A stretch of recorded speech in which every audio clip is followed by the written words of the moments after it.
I think we landed on an understanding of world building that just prioritizes value. You don't have time for everything.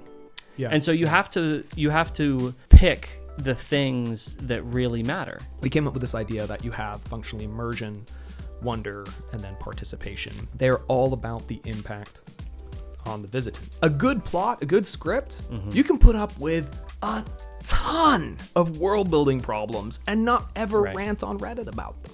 And that's all really the world is supposed to do. It's supposed to give you an impression of something that's happening around the corner. Worlds are blurry and stories are sharp, I think really captures what we're aiming for. Hello and welcome to another episode of the WorldCraft Club podcast, now YouTube channel. I'm James, your host, and today we are going to be talking really specifically about a topic that we bring up every single year. What is world building? And the reason why we want to talk about it is because it's not actually 100% clear.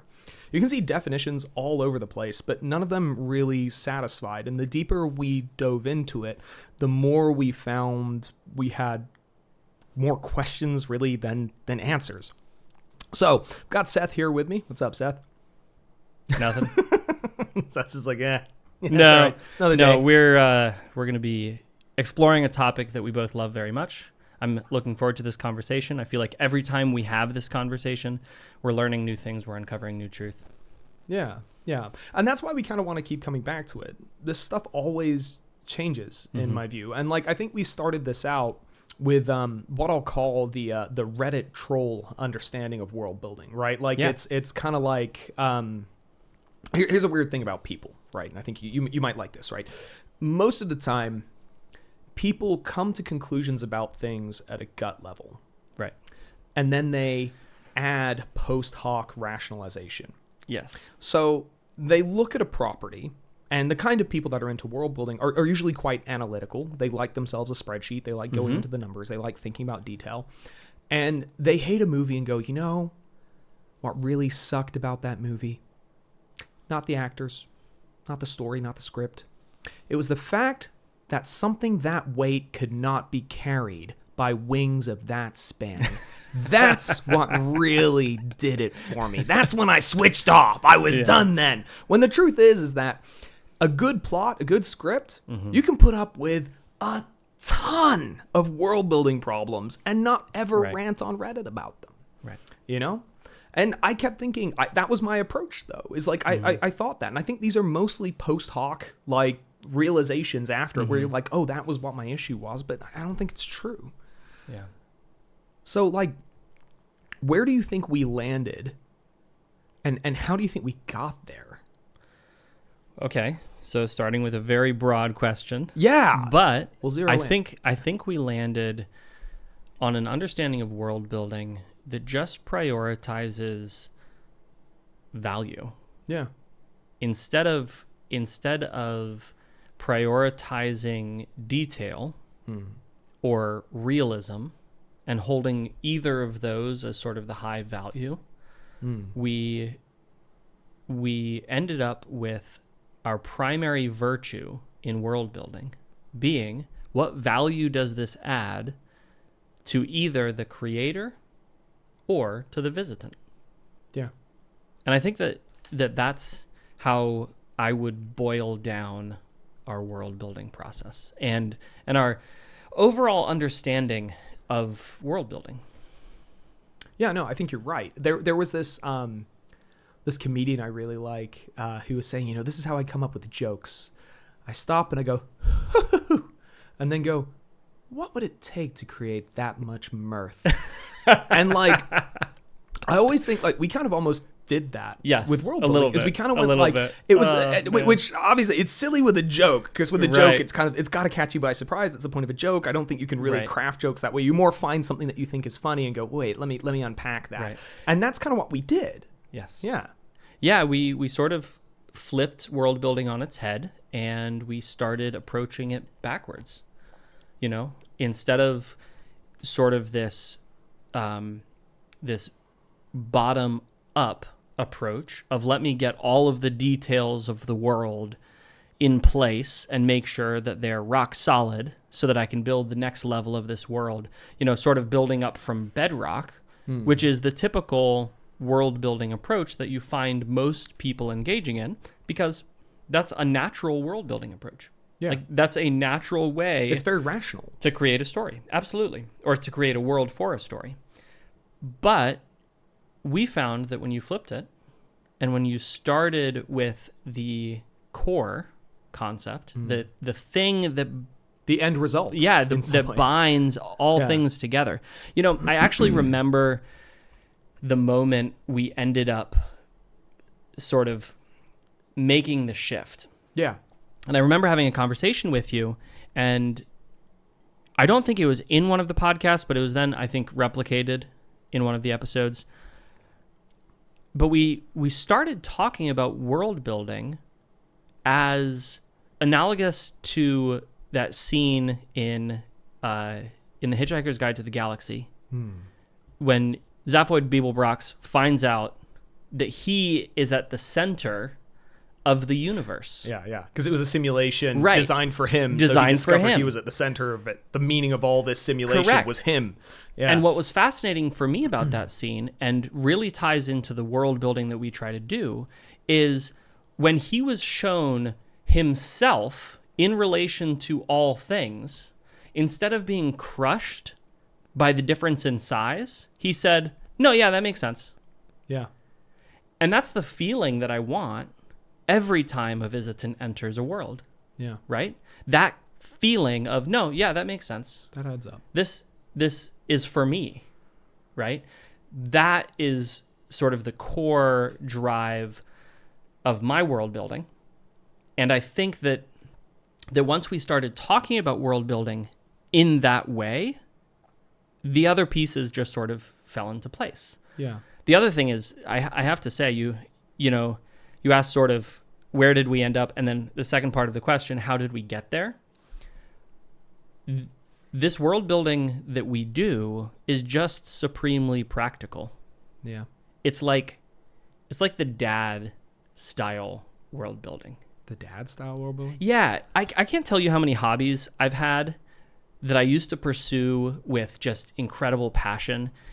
And then I became a dad. And I still pursue some of them. But I pursue only the parts that I really, really enjoy. Yeah. And I don't bother with the rest of it. I just don't have time. And I'm sure other dads can relate to this. You don't have time for everything. Yeah. And so you have to pick the things that really matter. And you have to pick the things that are really important. Yeah. Because you have so much else in your life that's also important, right? That you have to do. Yeah. And so I feel like, in a sense, that has really driven my world building into utility in a weird way. But in pursuing the utility of world building, I've been able to sort of clear a lot of the stuff that would just bog me down before, right? All of the things that would sap my motivation, all of the things that make me not want to world build, all of the things that make me not want to share what I'm doing with other people. A lot of that stuff has just sort of fallen by the wayside because I don't have time to invest in huge amounts of world building for just world building's sake, right? Yeah. I think the reality is that the sort of dad approach is actually the approach that really everyone has when the chips fall. Yes. When everything Yes. is just too complex, there's too much going on, you find yourself having to major on the majors and minor on the minors. Mm-hmm. That includes like any kind of hobby that you're into. You start to realize, like this is really what I'm here for. And I think there's an extent to which, like, being a father myself, like there's a lot more of me that is content to kind of let opinions be damned, Yes. about things. I'm just sort of like, Yeah. this is what I like, and it's what I'm here for. You know what I mean? Like, it's even things like there are things that I aspired to do, like playing Magic the Gathering, and I just realized, like, I understand what I like about this game, And I understand that in order to master it, the investment would just be too high. Not even just money-wise, but like actual, like just learning it. It and wasn't time. going to be the same. Yeah. And time. And the amount of games you have to play and the number of decks Yeah. you have to keep up with. And yeah. And for it's sure. like, I don't begrudge the hobby, Right. but it's the same thing with world building. It's, and I think this is a difference in approach altogether, right? I think a lot of us, I think especially because world builders or people who aspire to rich, deep world building are the sorts of people that have a tendency to nitpick and deep dive and have analytical thoughts. Yep. And I think they mistake their audience in some ways for themselves, or they start to assume things about the way their audience are going to approach things that I don't think are really true. They write for Reddit. You know what I mean? And like you can't write that way. You can't write to the point where you're completely airtight. My favorite example is like even Tolkien doesn't really always add up when you start to really look at the details. You know, it's like it and that's fine. You know what I mean? And I'm talking about details like on an economic scale, like how Hobbiton like has such an advanced economy for a completely agrarian society functionally. And it's like, there appears to be like manufacturing and paper and a functioning mail system. And all of that was because he wanted to be quaint. Yeah, it was all of the English conveniences, of modern England sort of shoved into this fantasy agrarian culture. Yeah, they would be just a little beyond subsistence in a medieval setting. And that's all of that's fine. You know what I mean? Because there's nothing wrong with it. The point is the goal, the reasoning he created them and how he wanted to explore that in his setting. And I know there's probably a Tolkien scholar out there who can say, actually, I've run the map. And, like it's possible. But like, and I use it as an example because I think Tolkien is so venerated and rightly so as a world builder that it's kind of freeing in some ways to go, actually, if you want to take a Reddit sharp pencil, Reddit's getting a lot of flack today, isn't it? But like, you want to take a super sharp pencil and look at it, like you can uncover fault. Yeah. It's the objective. But why is he considered such a great world builder? It's because he created worlds that people would love to live in. Right? They love to spend time there. Yeah. Whether all of us would want to actually ride with the Rohirrim, doesn't matter. Yeah. The fact is that we like to spend time in those worlds with those characters. And his world building and the feeling that his world building gives you is a major component of that. And I think an interesting thing about that was we developed essentially a three-pillared approach, and we've talked about pyramids, we've talked about all kinds of different ways to do it. I think pillars is where I'm sort of sitting now, mostly because I kind of see them as interrelating a little bit. Gotcha. But we came up with this idea that you have functionally immersion, wonder, and then participation. And it has taken me a long time to kind of reckon with a lot of this and pull it apart and think about it and kind of go, well, do we need a new approach? But I do keep coming back to these three words. And they're all about the impact on the visitant, the person who's in your setting, who's reading it. Yeah. And I think it's essentially immersion is the sort of verisimilitude, the sense that like the world is moving outside of your eye line and like things are happening that not just because the story needs them to. Right. And then wonder is all the things you don't see. And I think Tolkien actually was part of the reason why Tolkien was, is so lauded is because he created a world that had horizons that were beyond your eye line. Yes. And there were lots of things you didn't see and didn't understand and were only spoken of in poetry and mentioned vaguely. That he never explained. Yeah. Like The Watcher in the Water is my favorite. Right. Like completely vague, but it's a major story point. It's part of the reason they go into Moria is because the Watcher chases them in. Which I think Tolkien was probably like, they need a reason to go in this mountain full of dead dwarves. And it was like an octopus. Right. So it was like that. But then the last one was participation. And this has been like a really interesting thing. And I think is especially important now where your audience can talk to you. Oh, yeah, absolutely. Like, and will. Yeah. They will hunt you down and they will send you messages about your story. Oh yeah. I can imagine that. I was even saying me and Dave producer Dave were talking before this. I just really love that. I was like, It's you're gonna say this, and you're gonna get trolled by Reddit 100%. And I was like, but to be fair, if that's what you get, then you have arrived. Like, yeah, there is people are tearing your work up. You've correct. won. There's a sense in which that is the goal, right? Is to have visitants. And this brings up an interesting point. I was thinking about this the other day.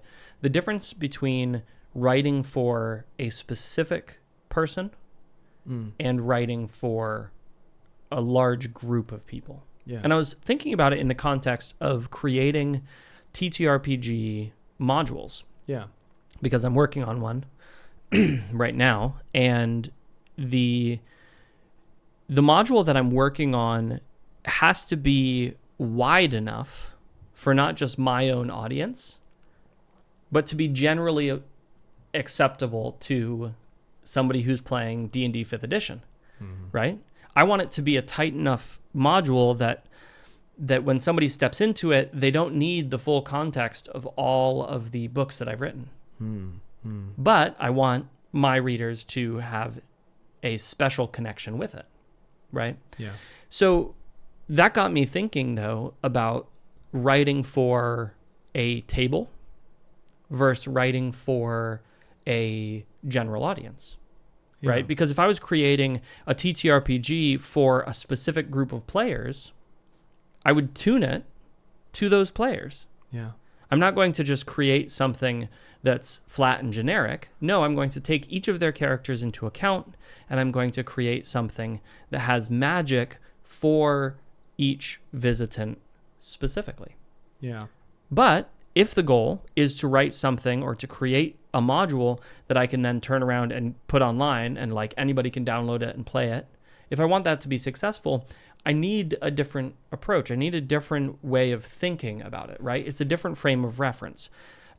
And so I think that when we talk about world building, one of the things that we have not yet included in our system of world building is answering the question, why are you creating this in the first place? Right? We talk about core concept. What feeling do I want to give my visitant? Yeah. But understanding the purpose of creating will set the tone for what you do with it.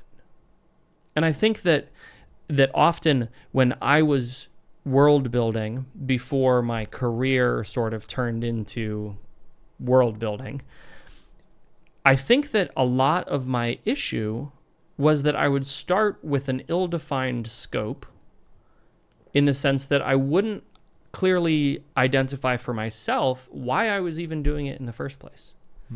Because again, we talk about this sort of like Reddit style of world building, or this like, death by detail, like just this type of world building that focuses on the minutia and like really bears down on that. There is a place for it. Yeah. It's just not for other people, right? It's for the world builder themselves. Or it's for a very small group of people who have a long history with whatever is being created. Yeah. Sometime I'd love to talk to some long-term DMs. And when I say long-term DMs, I'm not like, I've been running games for 15, 20 years now, right? I'm getting old. It's wild. Super old. You do the math. Yeah. And I've been running games for a long time. Yeah. But I know other people who have been running the same game or a series of games in the same world for 30 years. Yeah. 35 years. Yeah. And they've had the same general group of people, maybe a couple people flipping in and out, right? But they've been running the same world. That's a different level of, that's a different level of world building. That's a different kind of world building. And that's not something that we have really factored into our process and our approach to this. Yeah. That is a subset of a subset, though. It is, absolutely. A subset. Like, it's like, yes. that is quite like it is fairly rare to find down. people who have had relationships for that long, engaged in those activities for that long, with the same worlds. But what I'd really love to do sometime is find some people like that Yeah. and talk to them about how their worlds have evolved over time. I'd be willing to bet, because like it's recently I've been trying to like analyze a little bit how I do things. Like I run TTRPGs from time to time, and when I run them, they are really more like collaborative world building exercises than they are actually like games. There's some character driven stuff and there's a story they're following, but generally speaking, I just throw crap in there when we're like just to describe a scene. Right. So I'll be like, you arrive in the administrative building, and you know what? This is like a really small town. There's probably a lot going on in there. There's a wedding going on in the like fire hall around the corner. You can hear a buzz of the party, near like there's like a little admin office like near here. And like the players inevitably will go, we're going to the wedding, right? And so like then you kind of have to like throw stuff in there, and it's like you find the chief of police is eating a cake, and he has some time to help you with what you're looking for, and he's going into his office to fetch party favors, and you have to follow him in while he's like picking stuff out, like kind of things like that. Like that's how I have a tendency to world build, and then I just take furious notes afterward, and then I try to include those things as we go on, like invented brands of cereal that got brought up at some point or something. Like it'll just turn up at different times. And I feel like that would work well for a long game, ultimately. Like I think it's the small details, and it's inviting the players into it, because like the long-term players will often, the GMs that I've spoken to that have had those sorts of longevity, they will often say, the players walked past a mountain range that they destroyed in a prior campaign, and it'll be the ancestors of their prior, okay, interesting playthrough or something like that, or what's the opposite of ancestors? What's the opposite of ancestors? Descendants. There you go. Them. And so it'll be these characters will be going through, and it'll be these are the things your ancestors blew up in the last game, or this is somebody your character deposed, and there's a long blood feud as a result of this. And so it's like the more like those guys tend to say, we tied this stuff in as they went. And one thing that is also universal is when those DMs tell those stories, I begin to fall asleep immediately. Like it is very, very hard to relay those, no matter how excited the DM is getting. Right. And then they went into this tavern, but they'd been there 10 days before, and the character that they met was different than the other one because it was her twin. And like, and they'll start talking about it, and they'll be super excited. And they'll be like, and then they weren't ready for it when this happened. And you're kind of like, okay. Like, it's like, I get it. Yeah. Like, and this is the problem that actually tons of world builders run into, is that there's never been a world builder who has just explained their world in a way that was just really exciting, except for a tagline. You know what I mean? Well, like a brief briefing. Yeah, because I was going to say, I mean, when we talked about Bear World, when we were at ZenkaiCon, Bear World's a whole different animal. Bear World's on another level, Seth. You don't understand. But it is because, you're right, it's because it's concise, it's easy to understand, and it sets the imagination alight. Yeah. Whereas when you start to speak of context, detail and nuance, all of a sudden things just aren't as exciting anymore. Yeah. They're just not as interesting. Yeah. And it's kind of like the stories are what make the details important. Mm-hmm. And it's the stories that draw into sharp relief the different elements of the world that you're looking to highlight. Mm-hmm. Worlds are blurry, stories are sharp, right? Like, and that's where I think it kind of needs to be. And the idea is that like people, this is why like impressionist art is good. Yes. Is you look at it, and what it actually is a bunch of brush strokes that give you an impression of something. You look at it and you go, that feels like a rainy day. Like I feel that. Like, and you get that feeling. Yes. And that's all really the world is supposed to do. It's supposed to give you an impression of something that's happening around the corner. Bringing it into sharp detail is what the story is for. And those details are supposed to be brought out in the format of the story. And by that, I mean specific characters, events, those kinds of things. Now, I want somebody to do a study on people who world build, their style of world building, and whether they like impressionism, and what kind of art they like. Yeah. Because I love impressionists. Yeah. Like, that's my favorite type of art. Me too. And so maybe that's why I like world building the way we world build. Yeah. Right? And I'm not as into realism. And so having a hyper-realistic world just doesn't make me excited, right? In the same way that looking at a hyper-realistic drawing or photograph, I'm just not as in, like I can appreciate the effort and the artistry of it. Yeah. But it's just not exciting to me. Whereas I would spend all day looking at Monet. Yeah. So that's an interesting, man. I'd be fascinated to unpack that a little bit more. Maybe we should start asking guests. What's your world building kind of visual art? Style, and then what's your favorite kind of visual art? Or we'll put up a poll. Yeah. If you're listening to this or watching this, definitely let us know. Yeah. How do you world build? What kind of art do you like? Yeah, and that's like a great question. It is. I don't know. The impressionist painting thing really does like stick with me. Partly just because like I love that idea. Essentially, world building by vibe and focus. Yeah. And let the story kind of draw those elements out. So this is like another thing. As I say, part of the reason we have these conversations really on a yearly basis is because it's valuable to stop for a moment and sort of take stock, because our opinions are actually changing all the time. Absolutely. We're just not very cognizant of it, which is Right. partly, we keep the tradition then of stopping to kind of look at things. And I think this impressionist kind of thing is probably something new for us, or a new way of approaching it. And it links very much into our enjoyment of impressionism. Right. Impressionism. It's big picture, right? Like it's very broad strokes. That phrase though, that worlds are blurry and stories are sharp, I think really captures what we're aiming for. Yeah. We're aiming for a blurry world that a visitant can come into. And as they're shining their flashlight around it, they're bringing focus to specific pieces and specific areas to see them in detail. Yeah. But the rest of the world doesn't need to be in detail. Doesn't. Right? Because via context what's there.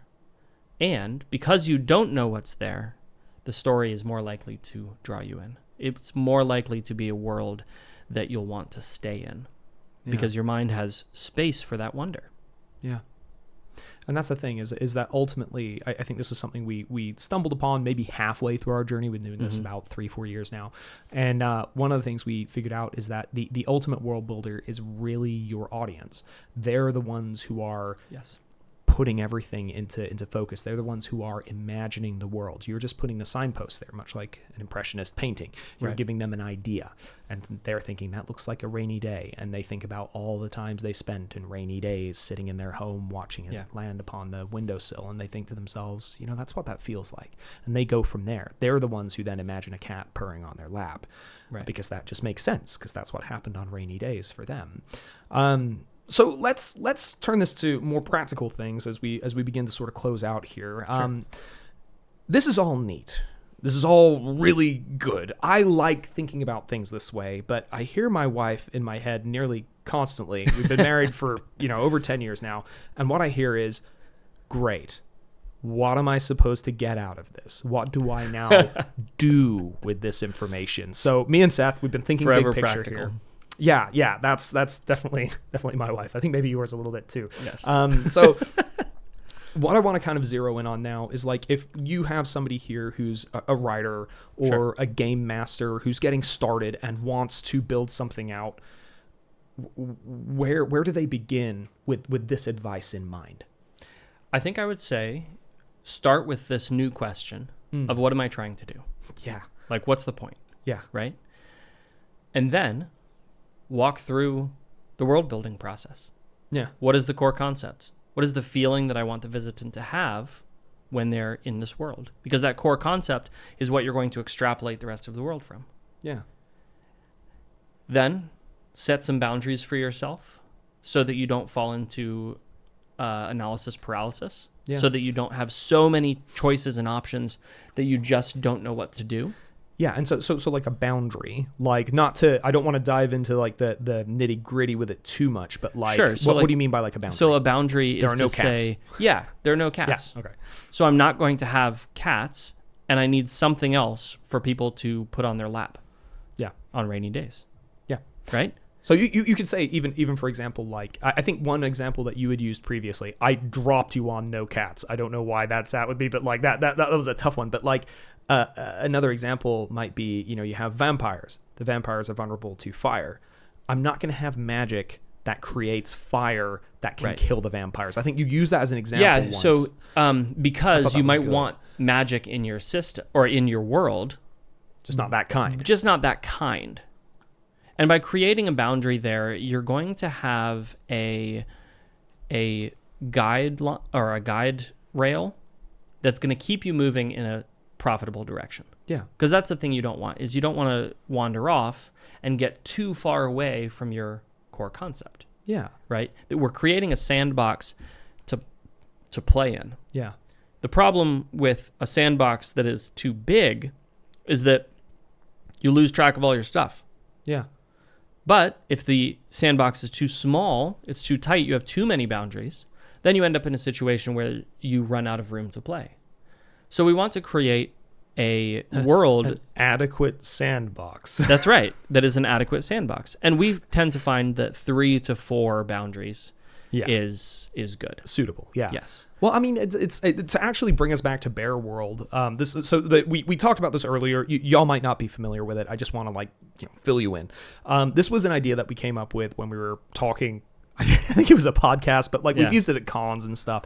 And essentially, it's fun because it's a silly idea that really radically actually gets kind of cool, the more you think about it. So the reason why bears is the goal of the setting was recreate the sense of fear and awe of nature that early pioneers had when they went west, and it was literally man or bears, who will win, right? Like the Revenant style. And so then we were like, well, the bears don't actually have to be bears. And we were like, but a boundary is the bears cannot be easily killed. There is no universally effective countermeasure. Yes. So that was a boundary. We said that there's nobody who has a magic gun that kills bears. Correct. And if that does ever turn up, it is extremely rare or unusual and probably a plot point, right? Yes. And that was the whole idea behind it. You can suddenly see now how a creature that is a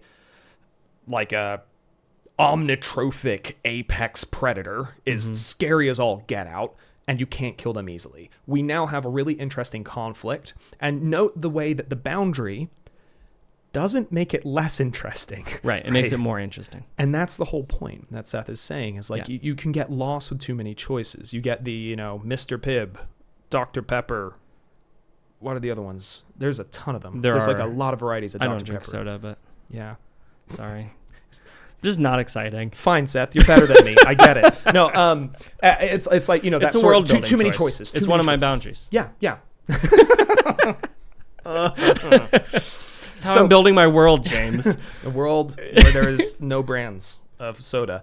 So yeah, no, that's kind of how this fits together. Yeah. So the basic thing is figure out what you want to do, figure out what you're trying to do, then establish some boundaries that you don't want crossed in it, and you're already really kind of cooking with gas. Yeah, at that point you have built a world. Yeah. And then you just need to populate it with people or creatures, and then you just need to populate it with story. Yeah. And we could really dive into the weeds, and we will at some point, on how this methodology can actually be used for every single element of a story. And I know because I've done it a number of times. But you can just repeat the process over and over and over of core concept, set boundaries, play. Yeah. Yeah. And I think that'll about do us for this episode. So thanks so much for joining us. Go ahead and give us a like on YouTube and subscribe. We'd love for you to do that. And click that notification bell so YouTube... I'm so unused to this. I don't do this. I do podcasts. Leave us a review on your favorite podcatching app. But do that. Yeah. Too. Yeah. Do all that of too. All of it. Leave a comment. You know what? No, your favorite kind of art. Yeah, right? that's that right. Was your Q&A. That was the question. That was the Q&A. Leave a comment letting us know your world building style and your favorite kind of visual art. Yes. And add your favorite music too. Yeah. No, I'm into that. The more data, the better. And that'll about do it for today. Thank you so much for joining us. Bye.